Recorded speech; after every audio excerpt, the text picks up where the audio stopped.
मैं जयपुर राजस्थान से हूँ। वहाँ पे जो वाटर क्राइसिस है वो काफ़ी ज़्यादा हद तक बढ़ चुका है। ग्राउंड वाटर जो यूनिट्स है वो अभी पूरी तरह से एक्सप्लॉइट हो चुकी है, लाइक 70%। एक्सटर्नल क्राइसिस को एक्सटर्नल मान रहे हो, पर पृथ्वी में जो भी बदलाव आ रहे हैं वो पृथ्वी के अपने थोड़े ही हैं कि पानी उसका सूखता जा रहा हो। समस्याएं हैं वो सब, जब सारी गड़बड़ इंसान की करी हुई है तो इंसान को बदले बिना गड़बड़ कैसे ठीक करोगे? ये मानवता का सबसे बड़ा संयुक्त भ्रम है। इसी डिल्यूजन पे पॉलिटिक्स चल रही है, इंडस्ट्रीज चल रही हैं, एक्टिविज्म चल रहा है, नॉन प्रॉफिट्स चल रहे हैं। बिना खुद को बदले हम पृथ्वी को बदल लेंगे, बिना खुद को बदले हम समस्याएं हल कर लेंगे।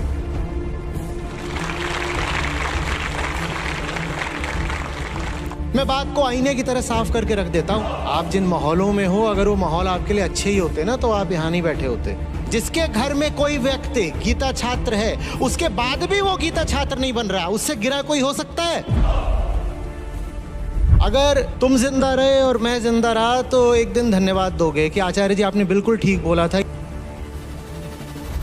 अभी रिसेंटली कैम्ब्रिज और ऑक्सफोर्ड में हुए सेशन में आपने मास एजुकेशन ऑफ द सेल्फ की बात की थी। Along with what we are already doing on the outside, we need mass-based education of the self.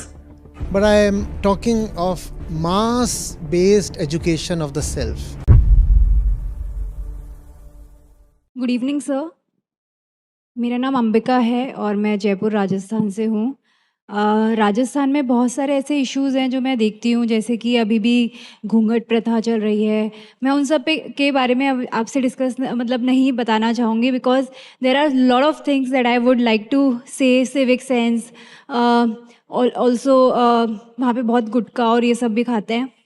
But what I would like to tell you कि वहाँ पे जो वाटर क्राइसिस है वो काफ़ी ज़्यादा हद तक बढ़ चुका है, और जो ग्राउंड वाटर जो यूनिट्स है वो अभी पूरी तरह से एक्सप्लॉइट हो चुकी है, लाइक 70%। तो उसको कैसे केटर किया जा सकता है?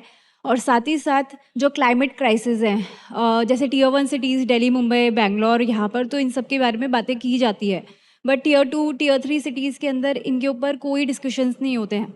इनफैक्ट वीगनिज्म भी काफ़ी बड़ा मुद्दा है। तो इन सब चीज़ों को कैसे केटर किया जा सकता है, and we as Rajasthanis how can we cater that? आप सवाल में ही गलती कर रहे हो। बैठो। आप एक्सटर्नल क्राइसिस को एक्सटर्नल मान रहे हो। धरती में कोई बदलाव थोड़े ही आ रहे हैं कि पानी उसका सूखता जा रहा हो, कि वाटर टेबल गिरता जा रहा हो।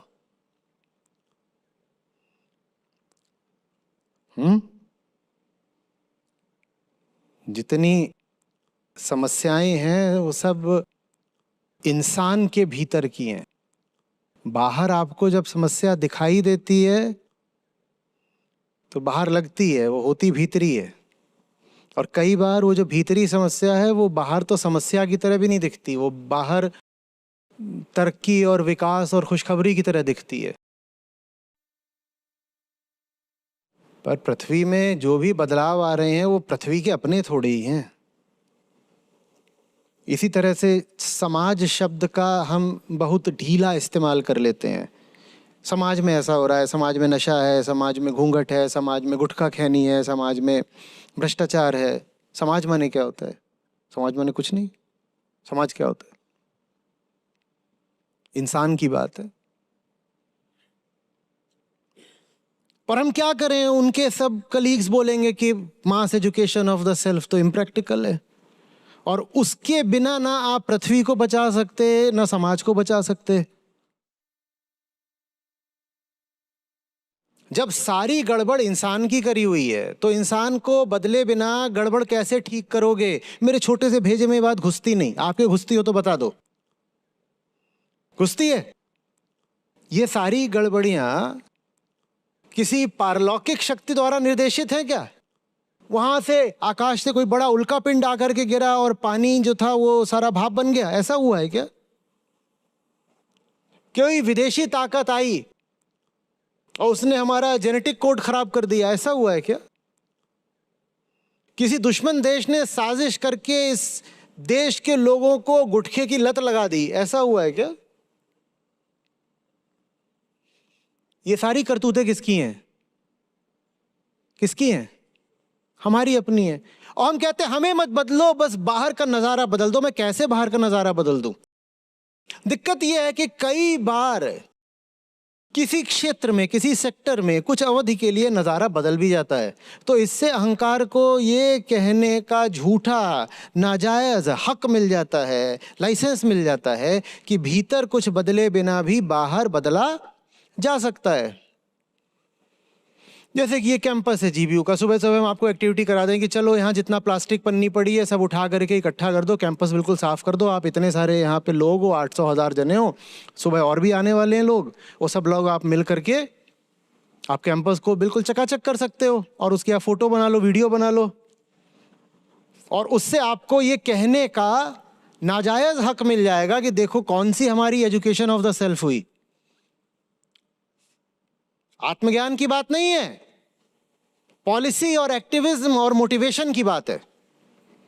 देखा हमने, कैंपस साफ करके दिखा दिया ना। और कैंपस साफ करके क्या करोगे? सारा प्लास्टिक क्या करोगे? कहां ले जाओगे? लाके कहीं डाल दोगे। और यहां साफ कर भी दिया तो बाकी जगह करोगे क्या साफ? और जीवन के एक हिस्से में सफाई ले भी आए तो बाकी और जगहों पे करोगे क्या सफाई? अपने ही जीवन के अन्य क्षेत्रों में करोगे क्या सफाई? बस अपने आप को ये जता लोगे कि भीतरी बदलाव के बिना भी बाहरी सुधार देखो हम लेकर के आ गए। और ये मानवता का सबसे बड़ा संयुक्त भ्रम है, द मास डिल्यूजन। बिना खुद को बदले हम पृथ्वी को बदल लेंगे, बिना खुद को बदले हम समस्याएं हल कर लेंगे। और इसी डिल्यूजन पे पॉलिटिक्स चल रही है, इंडस्ट्रीज चल रही हैं, एक्टिविज्म चल रहा है, नॉन प्रॉफिट्स चल रहे हैं, डेमोक्रेसीज चल रही हैं, अंतरराष्ट्रीय संस्थान चल रहे हैं।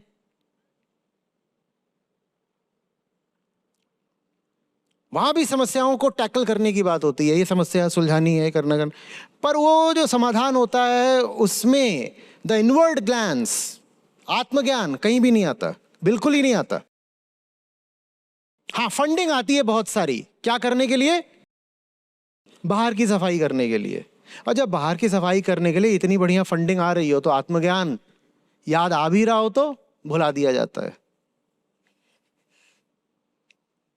मस्त दुनिया में इस वक्त फंडिंग का बड़े से बड़ा एरिया है क्लीन एनर्जी, ग्रीन एनर्जी, क्योंकि क्लाइमेट क्राइसिस सर पे खड़ी है। तो दुनिया की सारी सरकारें और कॉरपोरेट चैनल्स भी ग्रीन एनर्जी को इतना फंड कर रहे हैं। अब सोचो, इतनी फंडिंग जा रही है तो कितने हजारों करोड़ लाखों के करियर बन रहे होंगे, खूब पैसा उनकी जेब में जा रहा होगा। अब उनको तुम बताओ अगर कि तुम्हारे ये क्लीन एनर्जी, ग्रीन एनर्जी से बात बनेगी नहीं, आत्मज्ञान चाहिए, तो वो तो तुम्हारी गर्दन पकड़ लेंगे ना, उनका करियर खराब हो जाएगा पूरा। उनका पूरा करियर इसी बात पे बना है कि मैं एक नई टेक्नोलॉजी लेके आ रहा हूं, वो सफाई कर देगा, लाओ मुझे और पैसे दो।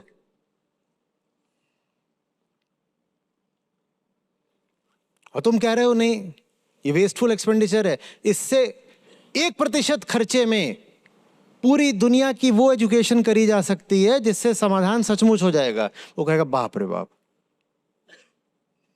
वो जैसे वो चलती है ना मीम कि तो धोती खोल रहा है, धोती खुल गई, माने 100 रुपए काम 1 रुपए में हो सकता है, और 100 रुपए में भी वो हो नहीं रहा है काम जो 1 रुपए में हो जाएगा।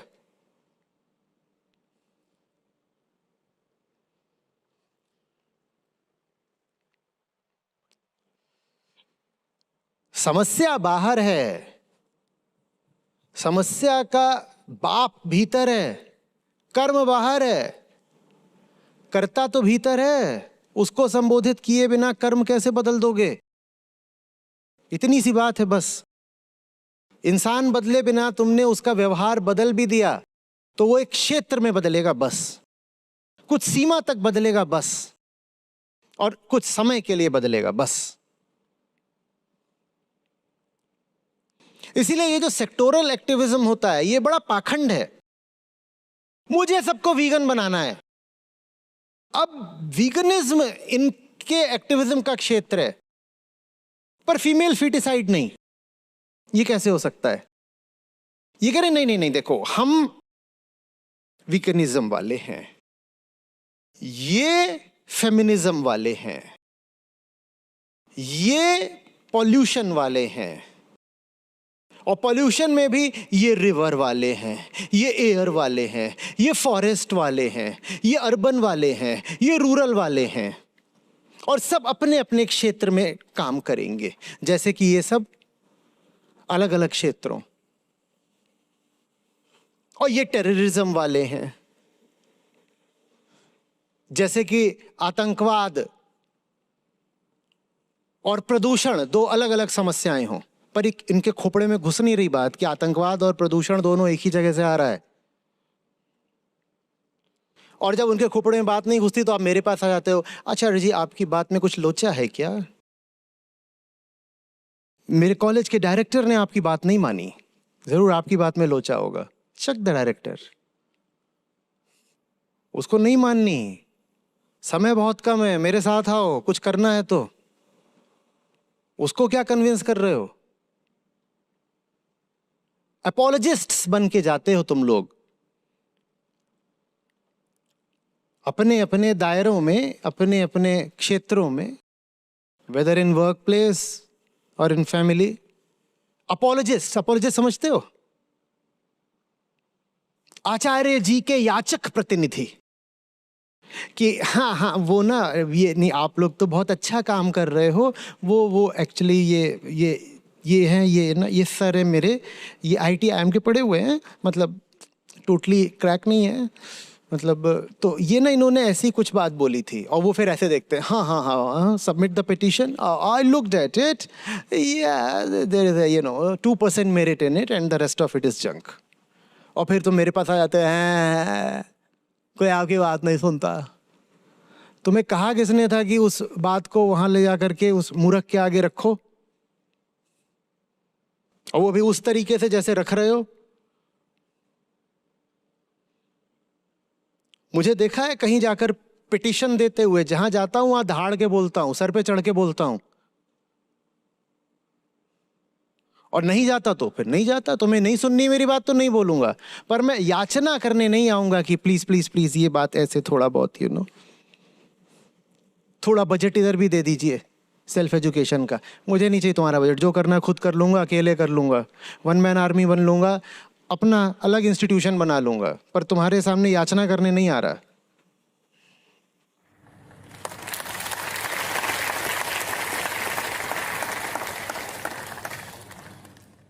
पर तुम लोगों के बड़े स्वार्थ ताने बाने जुड़े हुए हैं दुनिया से, तो जगह जगह जाकर के मेरे नाम पर भी मत्था टेकना शुरू कर देते हो, प्लीज प्लीज प्लीज थोड़ा हमारे। आज मैंने आचार्य जी की पुस्तक अपनी प्रिंसिपल को भेंट करी। क्यों भेंट करी? मत करो, वो अंधी है, वो पागल है, उसे खुद नहीं पता। 8 साल से संस्था ने कितने करोड़ जला दिए भारत के एक एक इंसान तक पहुंचने के लिए, और हो नहीं सकता कि तुम्हारी प्रिंसिपल अगर कहीं गुफा उफा में छुपी नहीं बैठी है या हिमालय के किसी पेड़ पे नहीं टंगी हुई है तो आचार्य जी को नहीं जानती। तुम काहे लेके गई हो उसको प्रिंसिपल को किताब देने के लिए, जैसे वो एहसान कर रही है किताब ग्रहण करके। और कई लोग तो कम्युनिटी पे इसी भाव से पोस्ट करते हैं, आज ना मेरी प्रिंसिपल ने आचार्य जी किताब ले ली, आचार्य जी धन्य हो गए।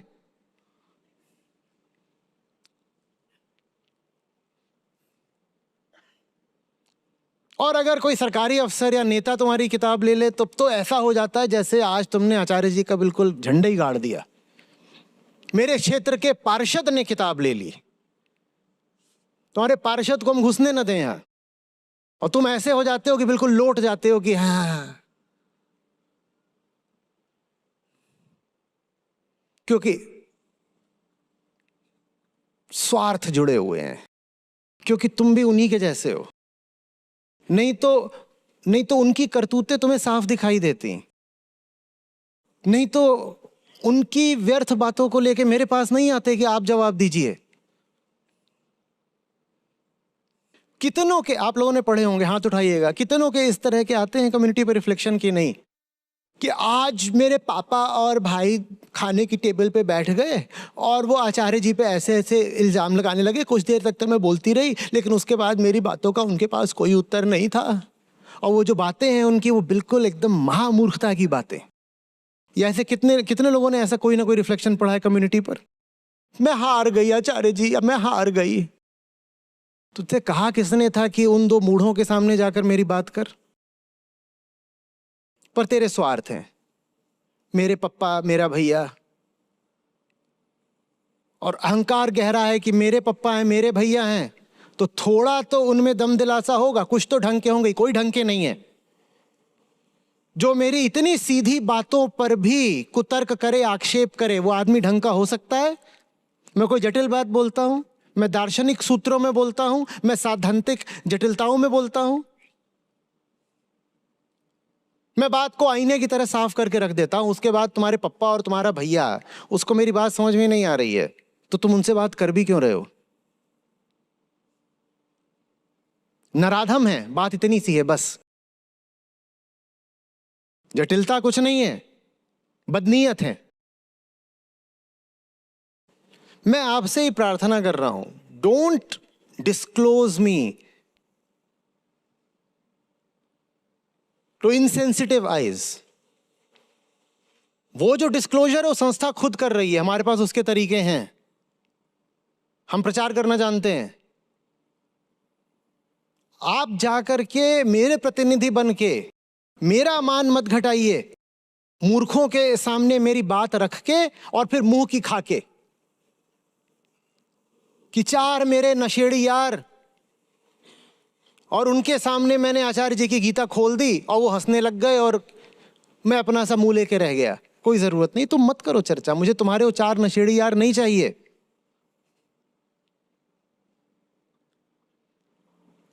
उनको ढूंढो जो योग्य हैं, उनको ढूंढो जो लायक हैं, और उनसे मेरी बात वैसे करो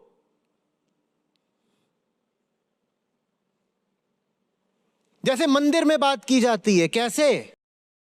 मंदिर में चिल्लाते हैं,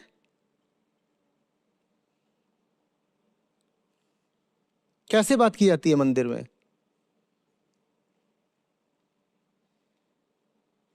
एक झीनी मंद सीक्रेट विस्पर।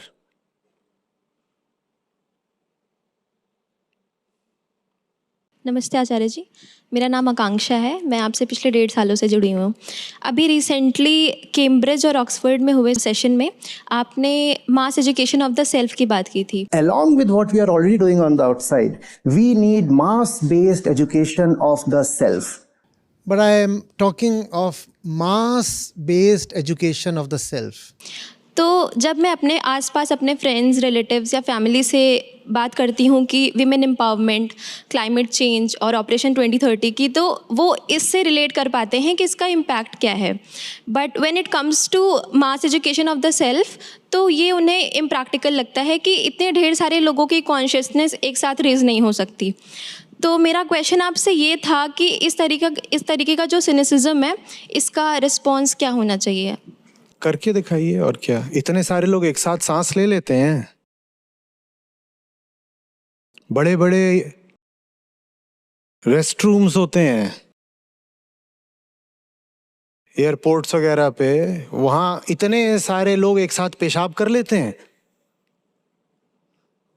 माने इतने सारे लोग एक साथ पेशाब तो कर सकते हैं पर पढ़ नहीं सकते। इतने सारे लोगों का दिल एक साथ धड़क लेता है। ये काहे का कुतर्क है कि मास एजुकेशन ऑफ द सेल्फ, इतने सारे लोगों की माने आप ही स्पेशल हो कि आपकी चेतना का तो उत्थान करा जा सकता है पर बाकी सब लोगों का नहीं करा जा सकता। क्यों? क्यों? इतने सारे लोग एक साथ फॉर्मल स्कूलिंग में हैं कि नहीं है? तो जब उनकी एक साथ फॉर्मल स्कूलिंग हो सकती है तो उनकी एजुकेशन सेल्फ में क्यों नहीं हो सकती इतने सारे लोगों की? पूछ रहा हूं। अब ये देखो कि प्रतिवाद करने वाला कौन है, कौन कर रहा है, कौन कह रहा है कि नहीं नहीं नहीं ये आत्मज्ञान बेकार की चीज है, आत्मशिक्षा अव्यवहारिक है, ये कौन कह रहा है? अहंकार। अहंकार। तो वो और क्या कहेगा? What else do you expect? वो ये बोलेगा हाँ हाँ हाँ चलो सबको जल्दी से जल्दी आत्मज्ञान की ओर लेकर के, ताकि मैं मर जाऊं। तो उससे आप ये उम्मीद रख रहे थे क्या? वो तो यही बोलेगा ना। और देखो एक बात और मुझे बोलनी है, ये सब ना मत बताया करो कि मैं अपने दोस्तों से बात करती हूँ और अपने कलीग से, और क्या बोला, किस किस से करते हो आप? रिलेटिव्स एंड रिलेटिव से बात करते हो। गिरे हुए लोग हैं यार, मेरे मुंह से क्यों कहलवाना चाहते हो? आप लोग ऐसे बताते हो जैसे कि वो ना किसी स्टैंडर्ड के लोग हैं, और मैं ना उनको कन्विंस कर रही थी, पर उन्होंने ना एक बहुत ही साउंड और जस्टिफाइड आर्ग्यूमेंट दिया। और आर्ग्यूमेंट इतना अच्छा था कि आचार्य जी मुझसे ना टैकल नहीं हुआ, तो मैं आपके पास लेके आई हूं। आपका अहंकार है कि आप बड़े किसी अच्छे स्तर के आदमी हो, तो इसीलिए आपको लगता है कि आपके आसपास के भी जो लोग हैं वो किसी स्तर के हैं। मैं कह रहा हूं गिरे हुए लोग हैं। तो ये तो कभी अपने लिए समस्या बनने ही मत दिया करो कि मेरी बात मेरे घर वालों ने नहीं सुनी, या सहपाठियों ने नहीं सुनी, या सहकर्मियों ने नहीं सुनी। वो नहीं सुनेंगे, क्योंकि आप जिन माहौलों में काम कर रहे हो वो अच्छे माहौल नहीं है, वो लोग अच्छे नहीं हैं।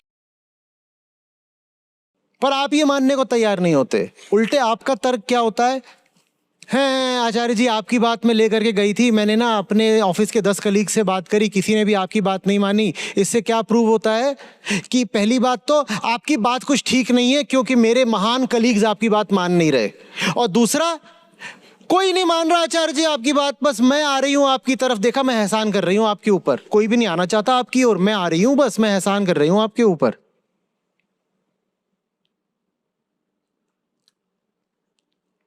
आपके आसपास के जो लोग हैं वो अच्छे लोग नहीं हैं, और ये बात आपको पता है, इसीलिए आप मेरे पास आए हो। आप जिन माहौलों में हो, अगर वो माहौल आपके लिए अच्छे ही होते ना, तो आप यहां नहीं बैठे होते।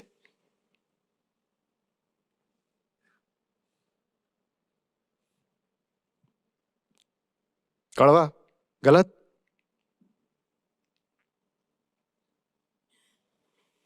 यहां जो भी आता है थोड़ा तो ये एहसास लेकर के आता है कि जिंदगी बेवकूफ बना रही है। नहीं तो सैटरडे नाइट है भाई, सैटरडे नाइट। यहां कौन आएगा ऐसे बैठने के लिए? यहां वही आएगा जिसको पता है कि सैटरडे नाइट पे आपकी दुनिया जो कर रही है वो आपके लिए ठीक नहीं है। तो ये तो बड़ा विरोधाभास हो गया आप ही की ओर से। उन्हीं लोगों ने आपको दुखी करा, इसीलिए आप यहां आए हो। स्वीकारो इस बात को साफ साफ। और फिर यहां आकर के कहते हो आचार्य जी आपकी बात वो लोग नहीं मानते, कहीं आपकी बात गलत तो नहीं?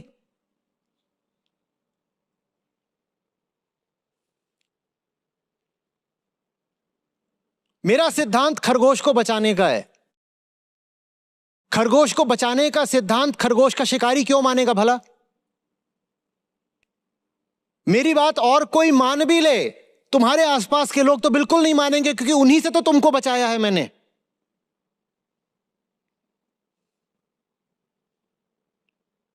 जताना जरूरी है, जताता कम हूं, पर जरूरी है कि जताऊं, नहीं तो आप लोग बड़े मुगालते, बड़े गलतफहमी में रहते हो।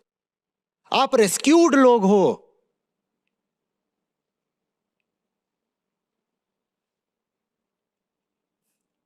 और जिनसे रेस्क्यू किया है उन्हीं के पास जाकर के मासूम बन के जाते हो, कहते हो you must like my Acharya, मगर I will kill that bastard, he stole my meal.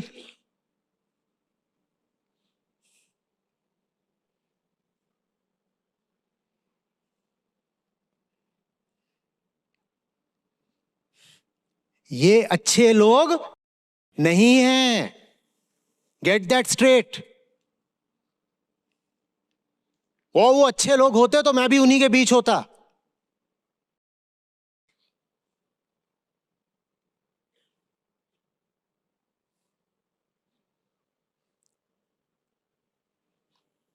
Stockholm syndrome जानते हो ना? अपने ही ऑप्रेसर से प्यार करने लग जाना। जिन्होंने तुम्हारी जिंदगी बर्बाद करी है उन्हीं का महिमा मंडन करने लग जाना, उन्हीं का पक्षधर बन जाना, उन्हीं को कहना नहीं नहीं वो आदमी अच्छा ही है। और बात जरा नजाकत के साथ किया करो मेरी जब किसी से करो। ये मेरा तुम्हारा प्रेम प्रसंग है, इसको अजनबियों के सामने ऐसे नहीं खोलते।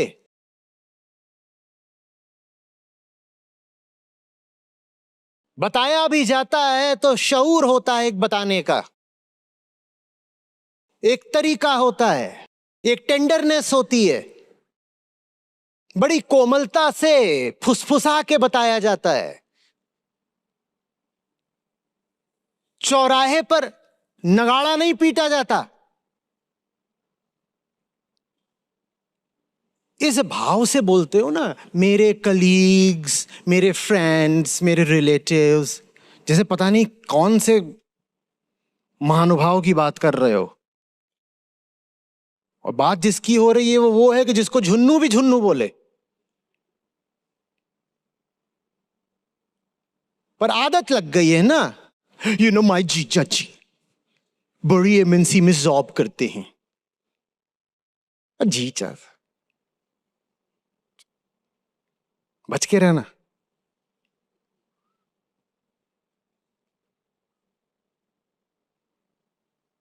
पर अब स्वार्थों पर आंच आती है। अगर मान ले कि अच्छे लोग नहीं हैं तो बड़े स्वार्थ टूटेंगे,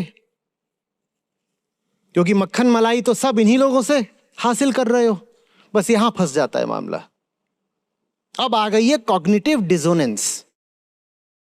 यहां हो तो तुम्हें मेरी बात ठीक लग रही है, पर यही बात लेके जब उनके पास जाते हो जिनसे तुम्हारे स्वार्थ जुड़े हुए हैं तो इन बातों को नकार देते हैं। तुम फंस जाते हो। तुम कहते हो फिर क्या सही है क्या गलत है, जानते तो हो ही क्या सही है क्या गलत है। अब बात ये नहीं है कि सत्य इधर की सत्य उधर, अब बात है सत्य और स्वार्थ के बीच की। चुन लो।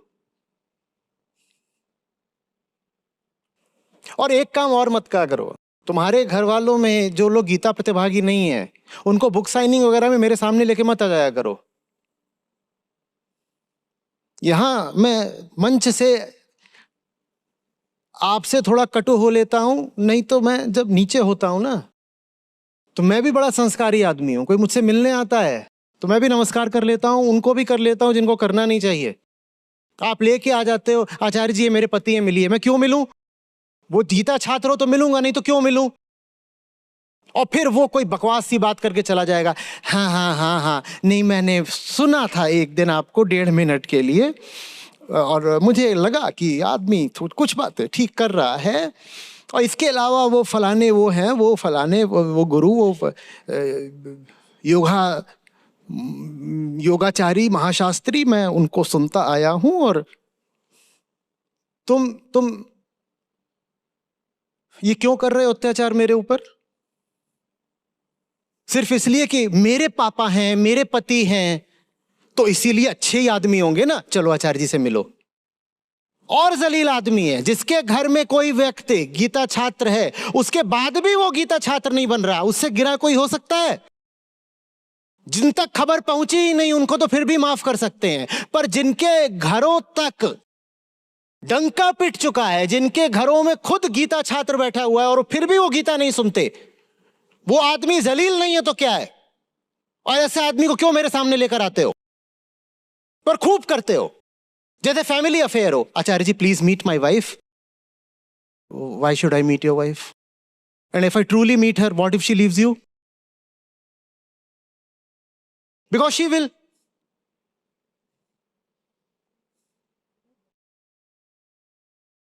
ये अच्छे लोग नहीं है। जिसके घर में कोई व्यक्ति गीता छात्र है और वो फिर भी नहीं सुन रहा, वो तो खास तौर पर गिरा हुआ आदमी है।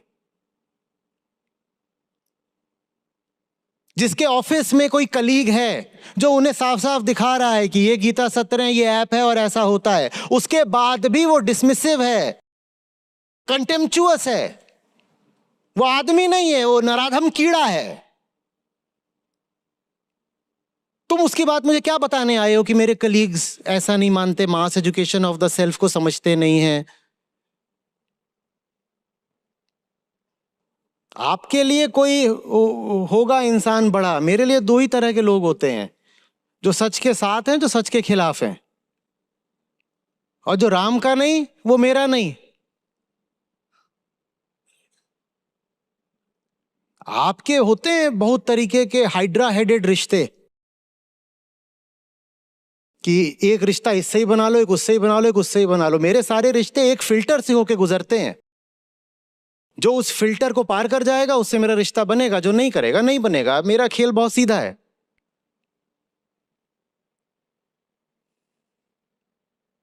और अभी मेरी बात जैसे भी लग रही हो, अगर तुम जिंदा रहे और मैं जिंदा रहा तो एक दिन धन्यवाद दोगे कि आचार्य जी आपने बिल्कुल ठीक बोला था, ये आदमी अच्छा नहीं था।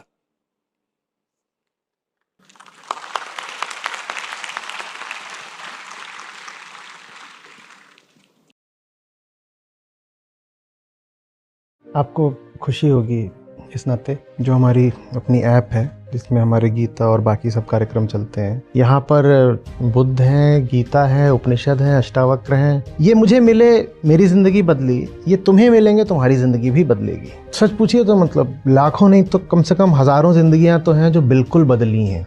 2 लाख से अधिक गीता प्रतिभागियों के साथ जुड़े आचार्य प्रशांत ऐप पर पहला महीना बिल्कुल फ्री गीता मिशन का पूरा एक्सेस। ऐप पर आपको मिलेंगे नियमित लाइव सत्र, हर दिन आचार्य प्रशांत के विशेष संवाद, गीता कम्युनिटी का एक्सेस, गीता परीक्षा, चयनित समाचार, ऑडियो बुक्स, कोट्स और भी बहुत कुछ। गूगल प्ले स्टोर या एप्पल ऐप स्टोर पर आचार्य प्रशांत सर्च करें और अभी डाउनलोड करें।